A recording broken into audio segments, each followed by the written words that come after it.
Yeah. All right, a little slide guitar.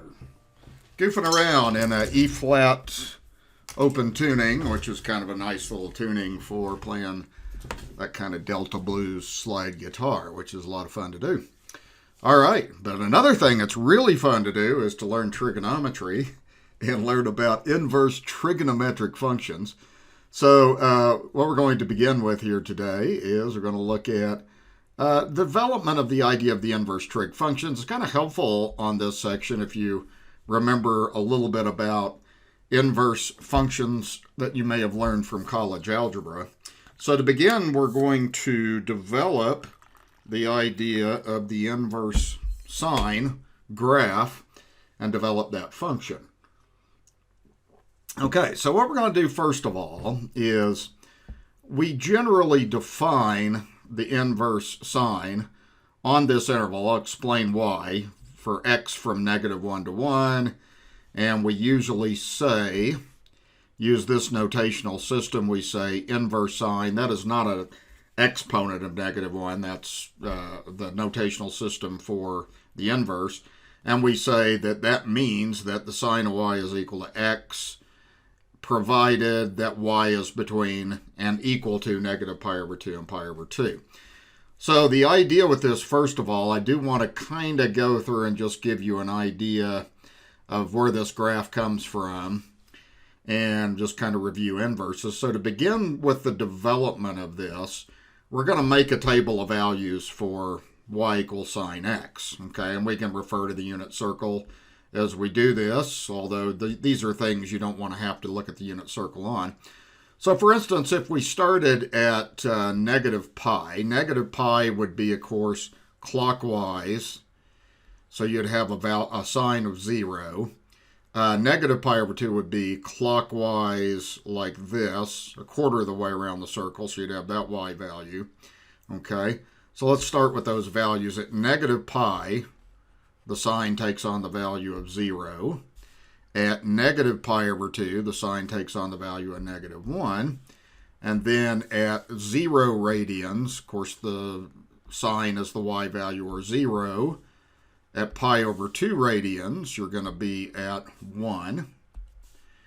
And at pi radians, halfway around the circle, you'll be back to 0. Okay, so this is the basic graph of the sine wave that we're familiar with. So we're going to go ahead and just draw that graph out here to begin with. So let's put this on here. And I'm only taking this up to pi instead of 2 pi. So we're going to go pi/2 to pi, and then the negative values, -pi/2 to -pi. And let's go up to 1 and -1, and let's go ahead and just draw out our familiar sketch. So at -pi, the sine takes on the value of 0. Okay, at -pi/2, -1, 0, 0, pi/2, 1, and pi 0. So that is the familiar graph of the sine wave, y equals sine x. Okay, now what is an inverse function? So we're going to kind of review this a little bit. Well, basically what you probably would have learned, hopefully, in a college algebra class or pre-calculus or something like that, is inverse functions basically are formed by interchanging x and y values. All right? So one of the things that we say on this, if we have y equals sine of x, okay, if we wanted to form the inverse, we would say x equals sine y, like that. And then what we say is we end up saying that y is equal to the inverse sine of x, okay, like that. So that's kind of the idea of what we're going to be doing. The other thing that you may have learned is you can only make an inverse if you have what's called a one-to-one function. Okay, so a one-to-one function has a certain kind of structure to it. How you can tell if a function's one-to-one, there's two ways to do this. One way you can do this is you can look at the horizontal line test. Okay, And what you're really doing is you're just trying to make sure that that every x has a y. So we're going to do that. So one of the things we're going to do is, if you look at this function right here, this thing is not one-to-one because it would fail the horizontal line test. So what this means is you basically have a y value that corresponds to two different x's. So what you're also trying to do, you can kind of think of this, is you want to make sure that every y value has exactly one x value. All right, so if you were to look at this particular graph up here, well, it fails the horizontal line test because these 2 points right here have two different x values for the same y value. And for a function to be one-to-one, you can't have this, and you can't really form a function, an inverse of an inverse, unless it's one-to-one, because if we inverted it without it being one-to-one, it wouldn't even be a function anymore. So that's the idea. All right, so I'm going to go to the next page, and what we're going to do is we're now going to graph the inverse sine. So one of the things that I want to do here just for a minute is, and I'm going to cut and paste, so I'm going to pause this just for a minute here. Okay, so what I wanted to do was I'm taking the table that we just did on the previous page, and what we're going to do is we're going to invert the coordinates. So what we're going to do when we make a table of values for inverse sine of x, we're going to take the table of values we made for this, and we're going to invert things. So this is going to become 0, negative pi, negative 1, negative pi over 2, 0, 0, 1, pi over 2, and then 0 pi.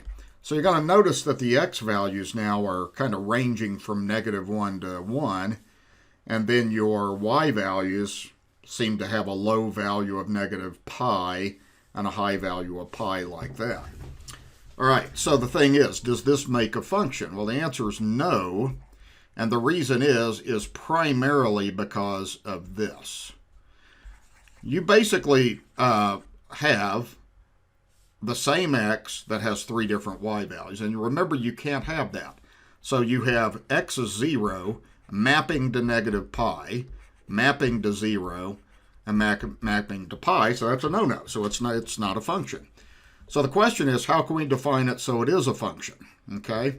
Well, one thing that we could do on this is if we just kind of imagine chopping that off and chopping that off, and just looking at just this part right here. If we just look from negative 1 to 1, we're going to have a function. And if you went through more of the details with more and more values on the unit circle, you would get that. So one of the things I wanted to kind of show you on this unit circle over at the side here that I put here is if we go from negative pi over 2 to pi, every x value, which would be the angles, is going to correspond to one y value. So I want to show you is if you look at these y values, they're all different.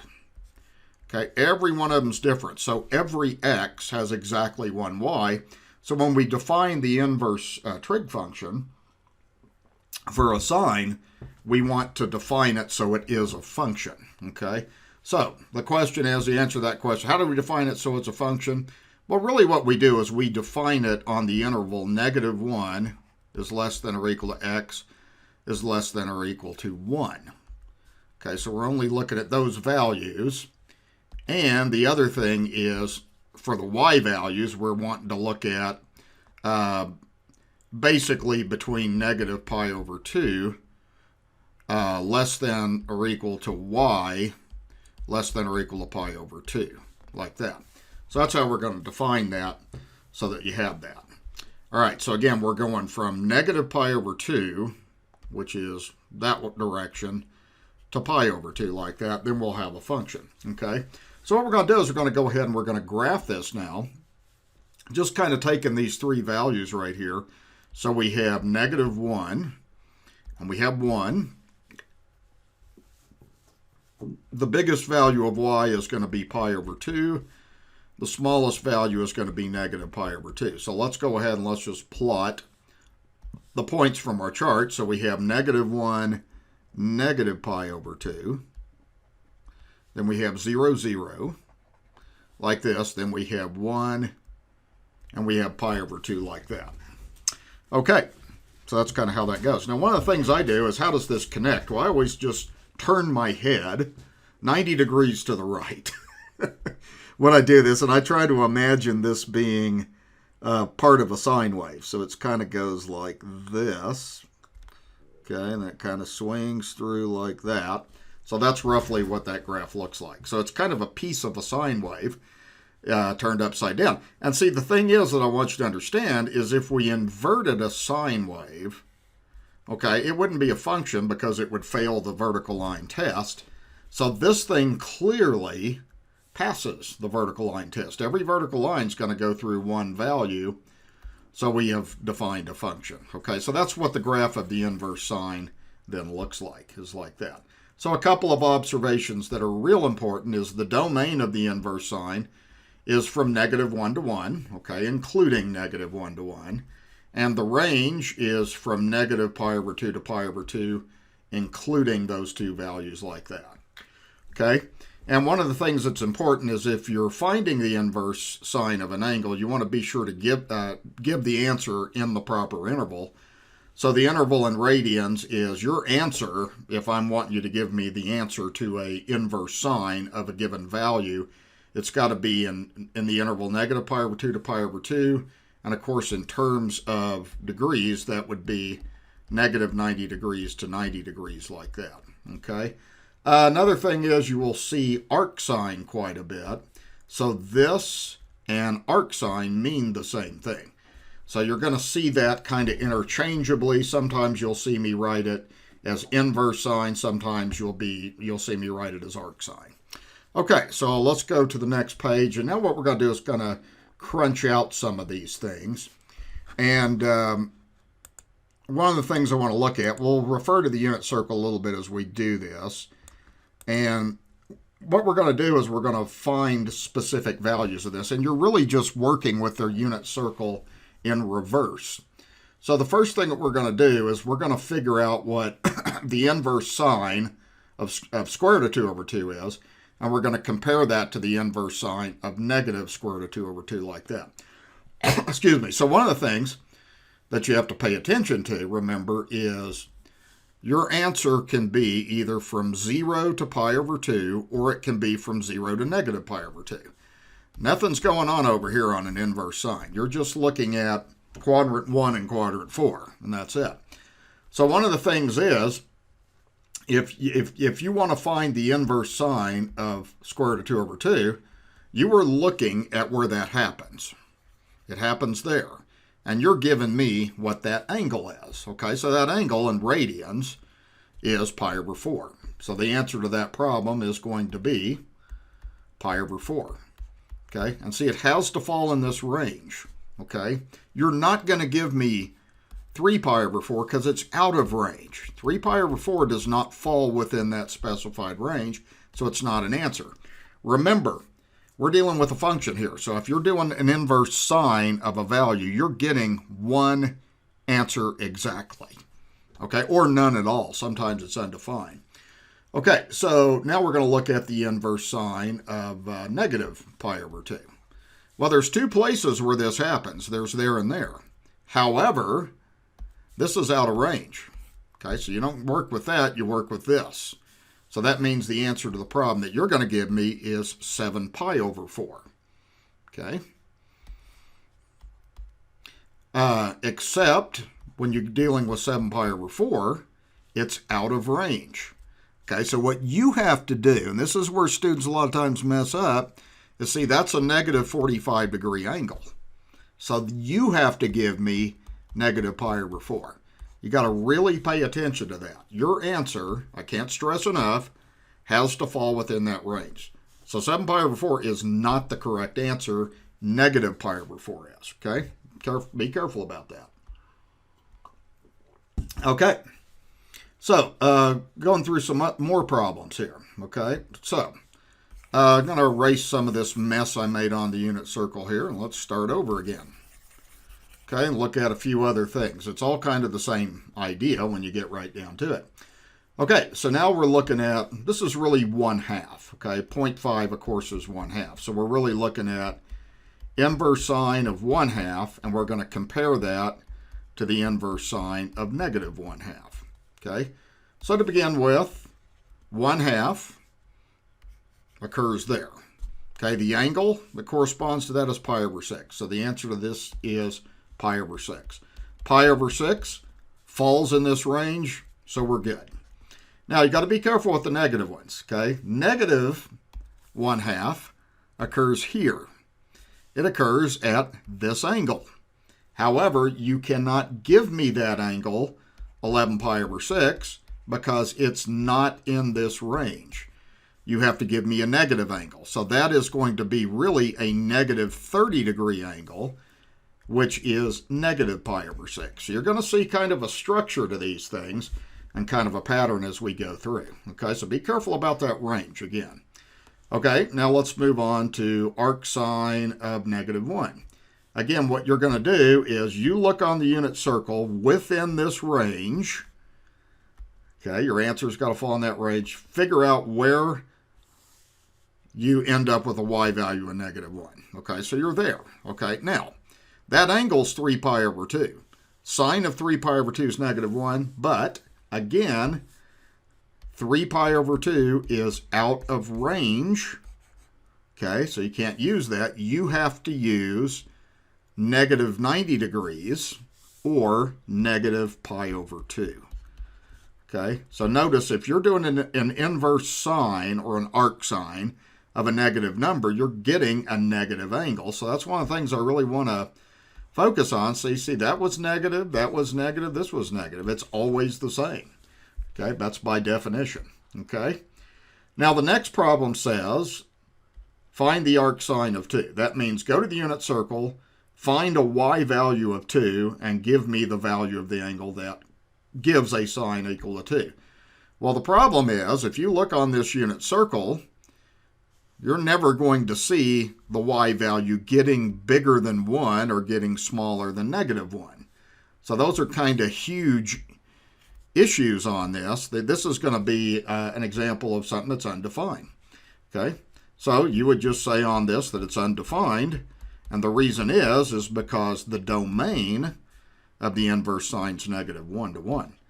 Okay, that's out of the domain, so you're going to be undefined. So anytime you did something like arc sine of anything bigger than 1 or anything smaller than negative 1, then you're going to end up having something that's undefined. Okay, so you want to be kind of careful about that. Actually should be something strictly greater than 1 and something smaller than negative 1. Okay, not including those two boundaries. Okay, so I'm going to let you, I'm going to pause this here. Okay, so let's see what we came up with here. Let me drag this unit circle down here a little bit so we can see this okay. All right, so first of all with this one, okay, all pretty much the same. I'm trying to kind of have you do an arc sine of a positive and an arc sine of a negative. Okay, so remember, the key thing is if you do an arc sine of a positive, you're going to be looking from 0 to pi over 2 on that interval. So y value's there. Answer to this is going to be pi over 3. Okay, do not give me this answer. Students a lot of times want to give me two answers to this problem. That's not an answer. There is only one answer to these problems. Can't stress that enough. You're going to get sick of me saying that, but that's okay. I don't care. All right. So now we go to this one, okay? Remember that the other thing is we got to have an answer. If we're doing an inverse sine of a negative, we have to give an answer from 0 to negative pi over 2. So again, you cannot give me that answer. It's out of range, okay? You have to give me the angle, which is really negative 60 degrees. You have to give me a negative angle, so it's negative pi over 3. Problem done. Excuse me. Okay, so what we have is a couple of things. The domain, and remember your domain, you're doing everything backwards on this now. So your domain of the inverse is the range of the function. Remember the range of a sine is -1 to 1. That now becomes the domain of the inverse. So we just say interval, closed interval, -1 to 1 is the domain of the inverse sine. And then the range would really be the angles. Okay, so we're doing everything backwards. So that's going pi over 2 to -pi over 2. Closed interval like that. Okay, so that will wrap up the discussion of the inverse sine. Now we're going to move on to the inverse cosine.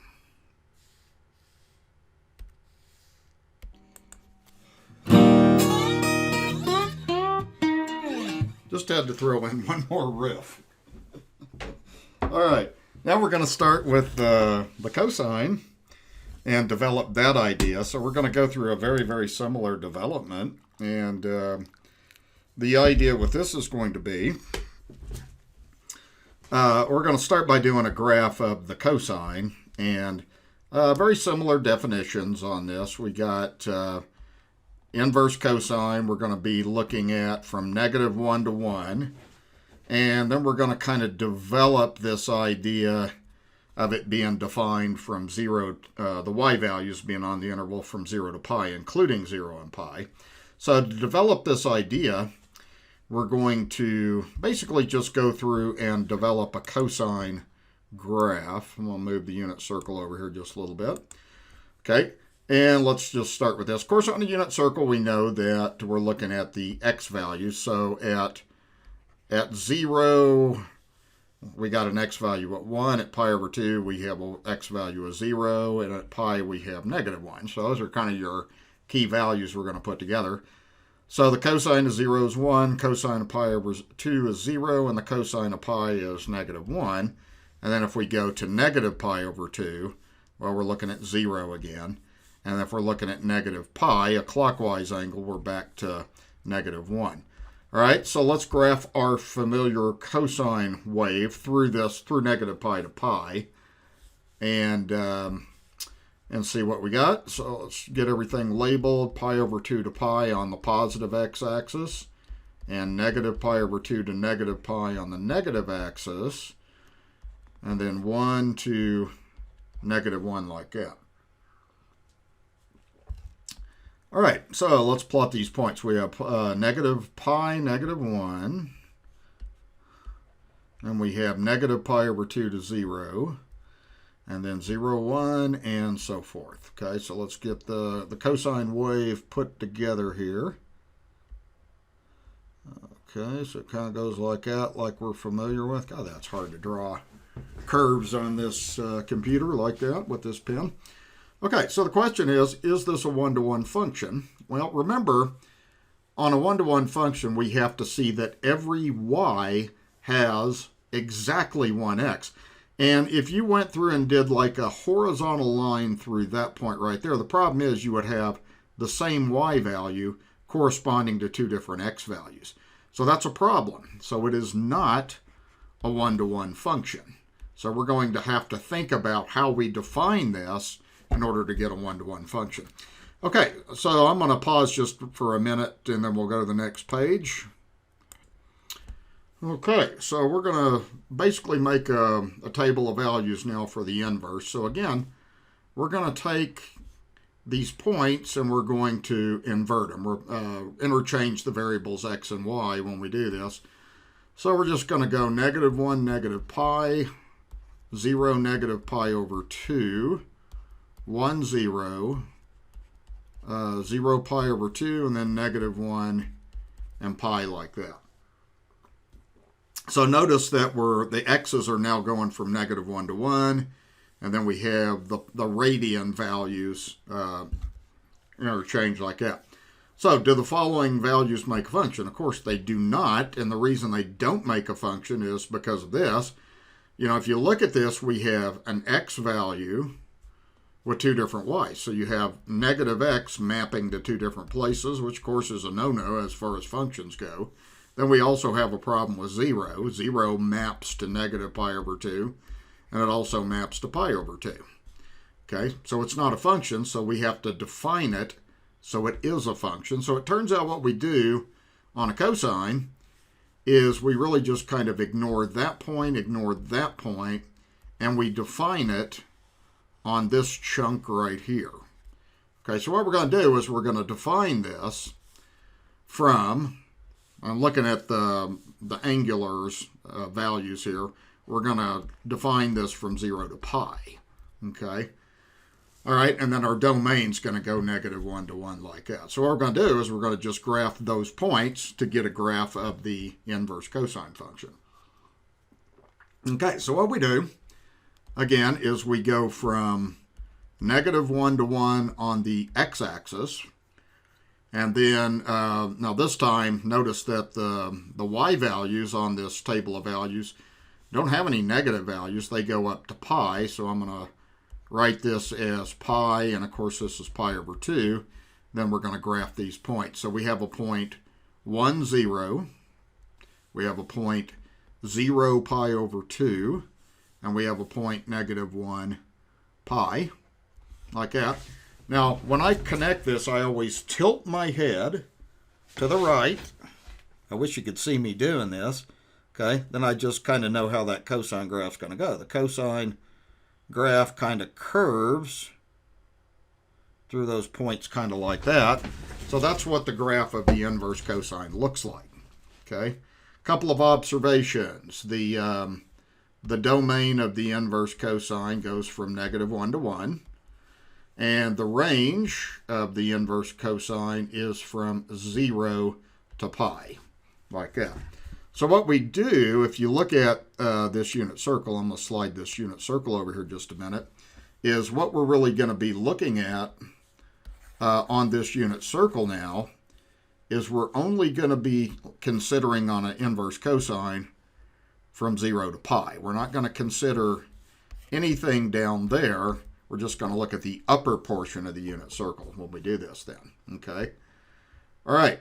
So now what I'm going to do on this now is I'm going to pause just for a second and move my unit circle down.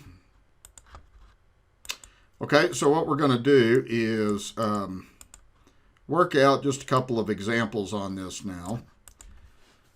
Okay, so we're going to look at the inverse cosine of square root of 3 over 2. Okay, now remember, you don't look down here.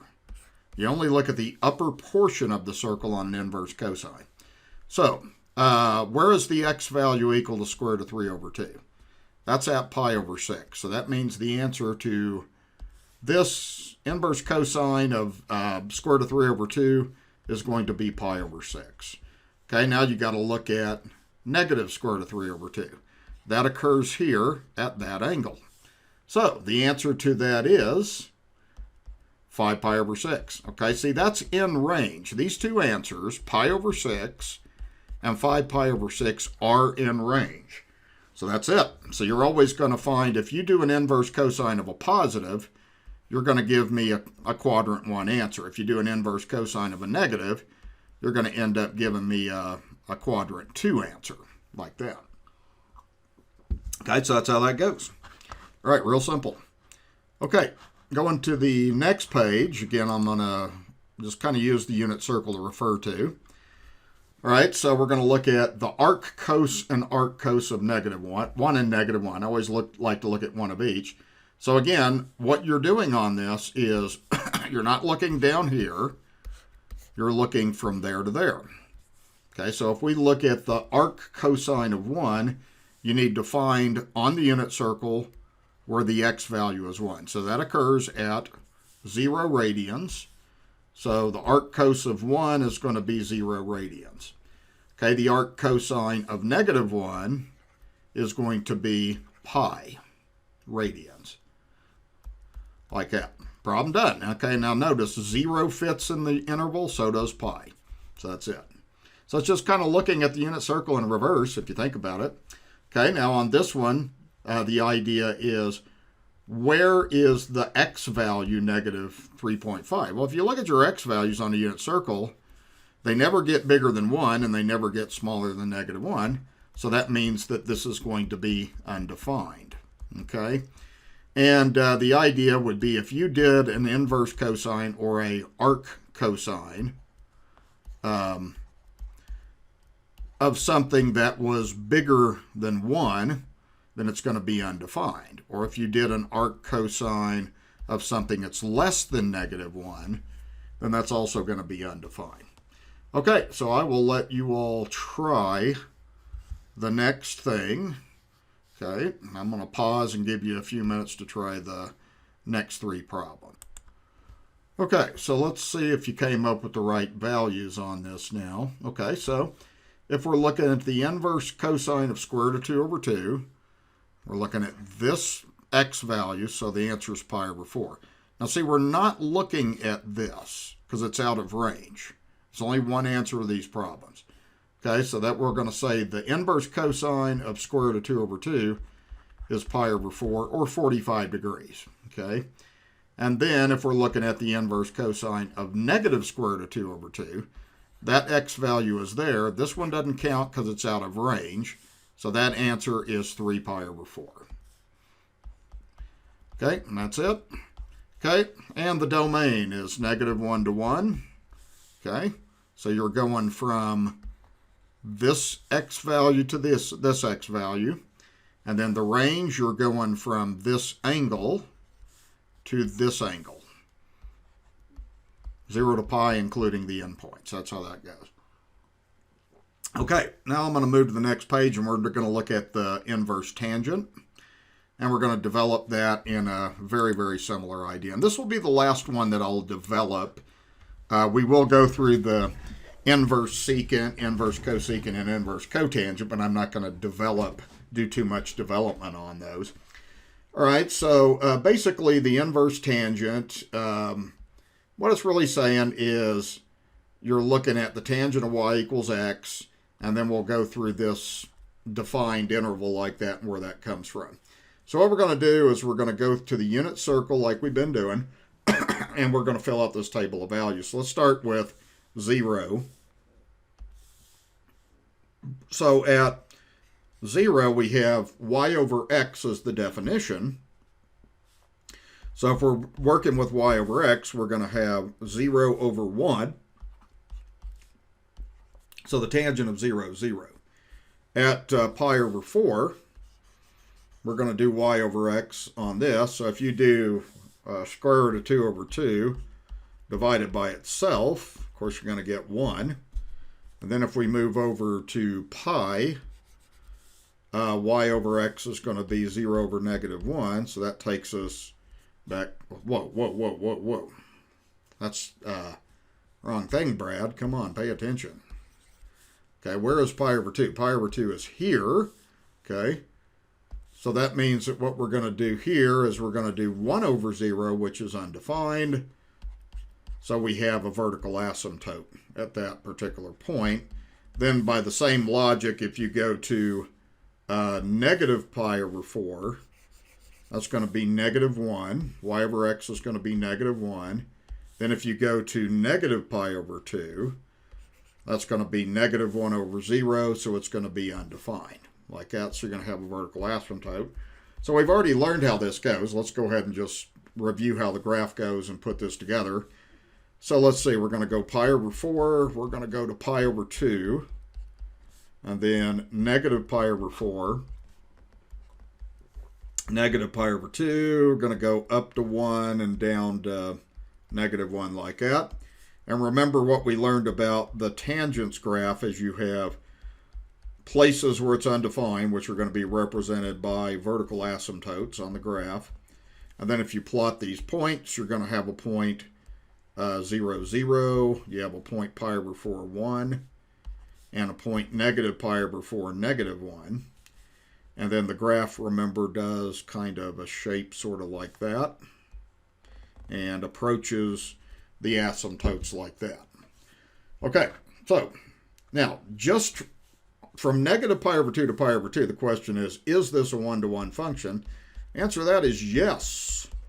Now, if we did if we went from negative infinity to infinity, the tangent graph, of course, goes on forever. It's not a 1-to-1 function if you look at it like that. But if you just go from negative pi over 2 to pi over 2, it's a one-to-one function, and the reason is because it's going to pass that horizontal line test. Every point, every horizontal line, it's only going to go through one point. So basically, every y has one x. Okay, like that. All right, so that's the idea. So it is one-to-one. All right, let's go to the next page. And we're now going to put together that graph. So I'm going to... Okay, so we're going to invert these points like we've been doing on all these.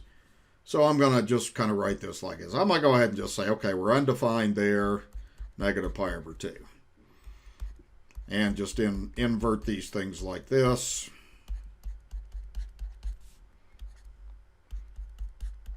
And then we're going to construct a graph. Okay, so the question is, does this make a function? Well, it appears to, yes. Okay, it looks like basically this x has one y, this x has one y, and so forth like that.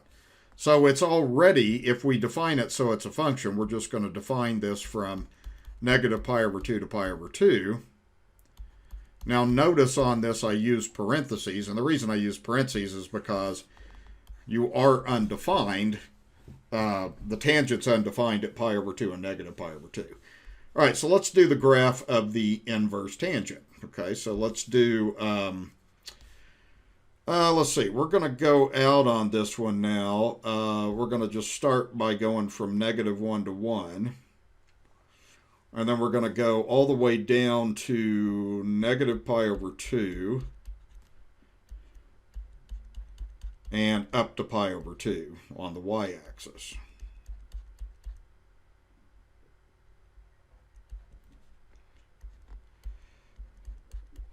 And I'm going to put a 1 there, and then I'm going to put a negative 1 there. Okay, now let's plot these points now. Okay, well, one of the things that happens on this is instead of having vertical asymptotes, you're going to have horizontal asymptotes now. So when you're doing the inverse, the vertical asymptotes translate into horizontal asymptotes, so it's going to go like that. And then if you plot these points, we have a point 0, 0, we have a point 1, and I don't know why I put a negative there, that's a positive. Okay, 1 and pi over 4, and then negative 1 and negative pi over 4 like that. Then you kind of tilt your head, and it kind of does something sort of like this. All right, so that's what your graph of your inverse tangent looks like, okay?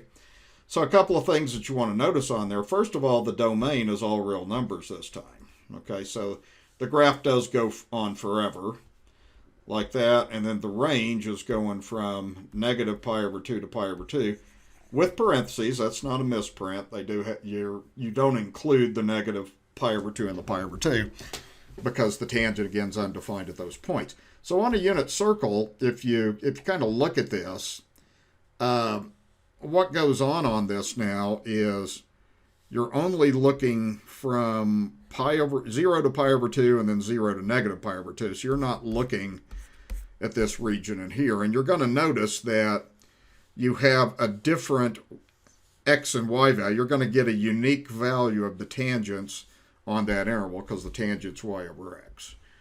Okay, so let's construct a couple of these things here and work the. Okay, so looking at an inverse tangent now, we can use the unit circle. A lot of times on inverse tangents, I'm a little bit more inclined sometimes to use triangles, not always though. So let's take a look at the inverse tangent of 1 and the inverse tangent of negative 1. Well, it's all about looking at y over x. So you got to think, okay, if I'm going to get a 1 out of this, where is x and y the same?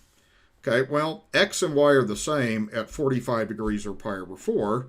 So that's going to tell you that the inverse tangent of 1 is pi over 4. And pi over 4 does fit within this acceptable range of the inverse tangent. Okay, so we got that. Now the question becomes, where would the inverse tangent, where would y over x be negative 1? And that's going to occur here. Y over x is negative 1. So that occurs at 7 pi over 4. However, 7 pi over 4 is out of this range, so it's not an answer. You have to give a negative angle, so that's really negative 45 degrees, or negative pi over 4. So it works the same way the inverse sine did. Okay?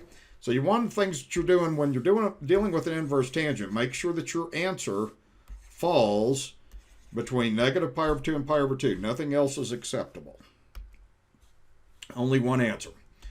Okay, so let's do a few more of these things on this next page here. I'm going to do one more, then let you try a few of these. Now, a lot of times when I see square root of 3, well, I know I'm either going to be, here or I'm going to be there. Got to be the one that's got a square root in it, so you can either just play with each one and figure out which one it is, excuse me. And so that's what I'm going to do. I'm going to actually rationalize a numerator on this. You might see it better. I don't know. It's the idea is if you do this, when you're going to end up with square root of 3 over 3, if you're doing y over x. So one of these things is going to be the right one, and it's in a rationalized form on this. So one thing that I find to be kind of helpful on this, if you're working with square root of 3 over 3, is let's rationalize the numerator. You just might see it better this way. So that's 3 over 3 radical 3. So that's 1 over the square root of 3. Okay? So what I'm going to look at is I'm going to just, for variety, I'm going to look at a triangle on this now. And if this is your angle alpha, and you have y over x, you would have this being 1, this being square root of 3, and that would be 2. So that would be a 30-degree angle. All right, so the answer to this problem is going to be pi over 6. So we would say that the arctangent of square root of 3 over 3 is going to be pi over 6. Okay? You can just look at it with a triangle, or you can look at the unit circle. The idea is, at this point on a unit circle, if you did this, if you did y over x, if you did 1/2 divided by square root of 3 over 2, you would get 1 over 2 times 2 over root 3. You would get that. 1 over root 3 rationalizes to square root of 3 over 3. Like that. Okay, now if we do the second part, this is going to occur here.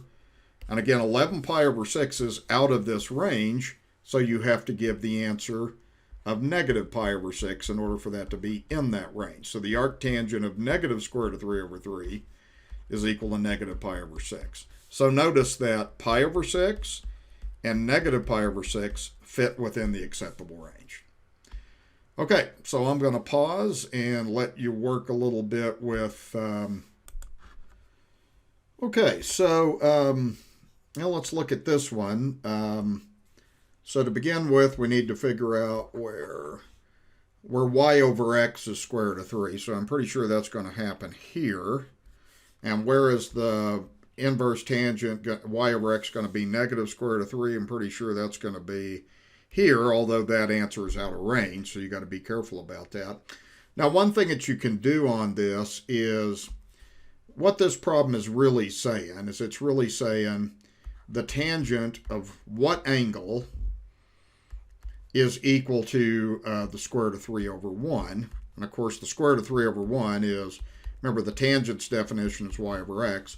So it is beneficial, like I say a lot of times on these problems, just to look at triangles. And that's the way I always look at tangents. It doesn't matter, though. You can go to the unit circle if you prefer. But basically, this would be kind of like your angle alpha. And y would be this value, and x would be this value.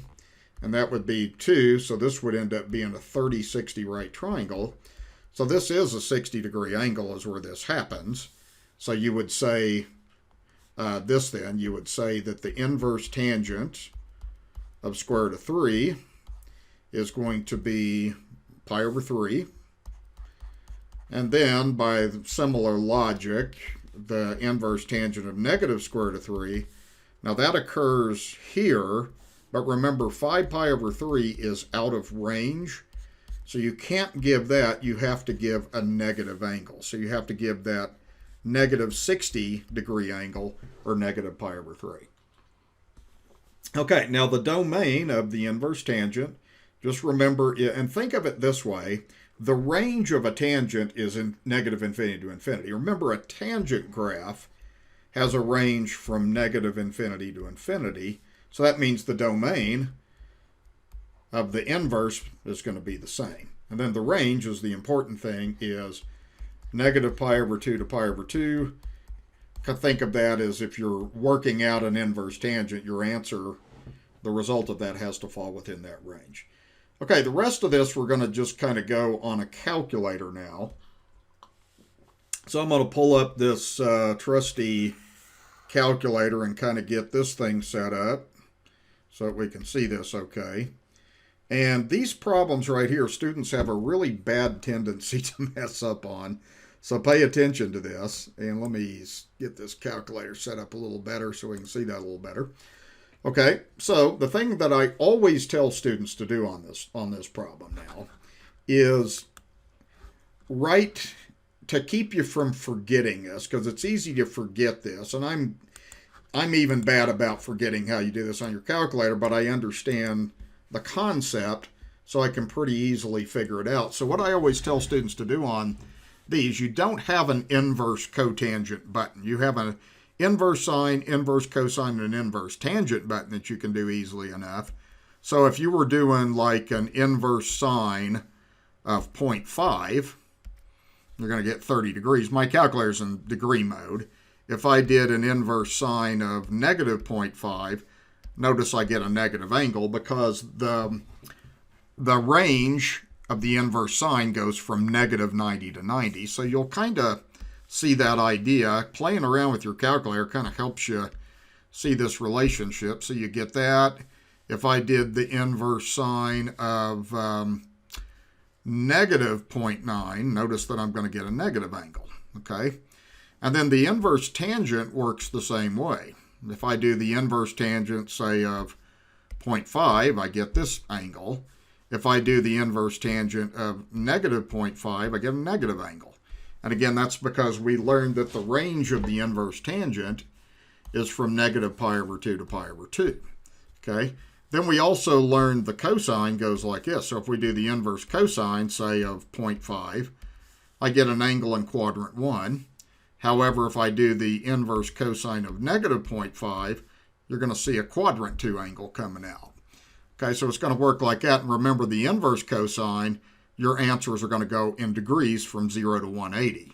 So you'll kind of see that characteristic. So if we did something like inverse cosine of 0.2, that's the angle. Notice what happens if I do the inverse cosine of negative 0.2. This takes me to quadrant 2 with the same reference angle, basically. Okay? All right. So what I always tell students to kind of do on these problems, an inverse cotangent, to me the best way to write this is write this as the cotangent of alpha equals negative 0.5065. Write it like that.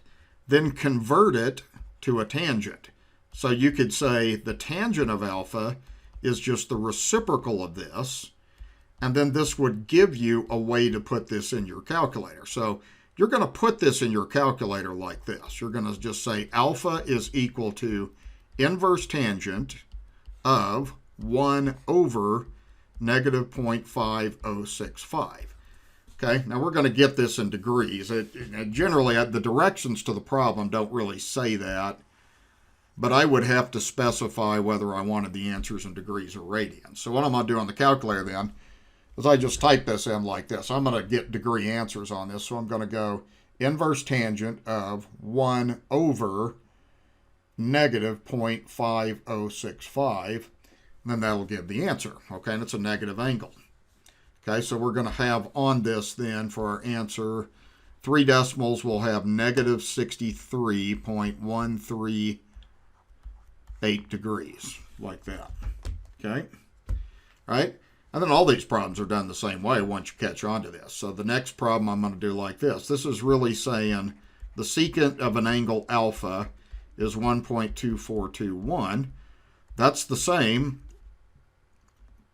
as the cosine of alpha being the reciprocal of that value. So the way you would do this on the calculator is you would say alpha is the inverse cosine of the reciprocal, like this. Okay, so we just put this in the calculator like this, second cosine, and we say 1 divided by 1.29 or 2421, like that, gives me the answer. Okay, so that is 36.381 degrees, like that. Okay, and then this one would be the same. This is, you'd really say that the inverse cosecant of alpha is equal to 4.1999. So that's the same thing as saying the sine of alpha is the reciprocal of that value. So you put this in your calculator like this. You say alpha is the inverse sine of 1 over 4.1999, like this. Okay, so we're going to go inverse sine 1 over 4.